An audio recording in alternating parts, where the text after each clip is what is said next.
ए तुला हे का आता सांगतो ह्या वर्षी महिनाभर माझ्याकडे राहायचंय. आताच्या आता रेल्वेचं रिझर्वेशन करून टाक. अरे डेंगळ्या कशाला यायचं तुझ्याकडं? केळं खायला? अरे आंब खायला निळ भाऊ. अरे बाबा तुझ्यात फक्त केळीच आहे तर आंब कुणाचं आणतो आता? ए गाई म्हण्या तुला माहितीये का आता काय पहिले राहिलं वे तवा आज्याने आंब लावायचं नातरुंडाने खायचं. अरे गाय म्हण्या आता 3-4 महिन्यात आंब लावायचं आणि लगेच आंब खायचं.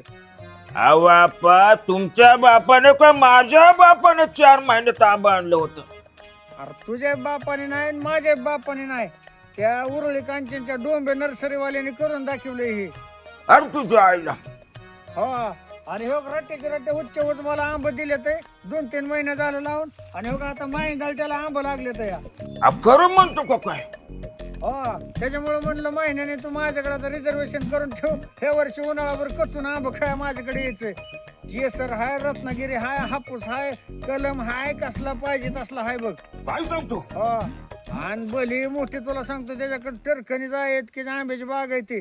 आणि तुला जर 2 आणि 4 एकर जर लावायची असेल का नाही हा तर त्यांचीच माणसं आहेत त्या टरकत आंब घेऊन लावून पुन्हा आंब लागूच तर त्याला मागणं दर्शन करते ती.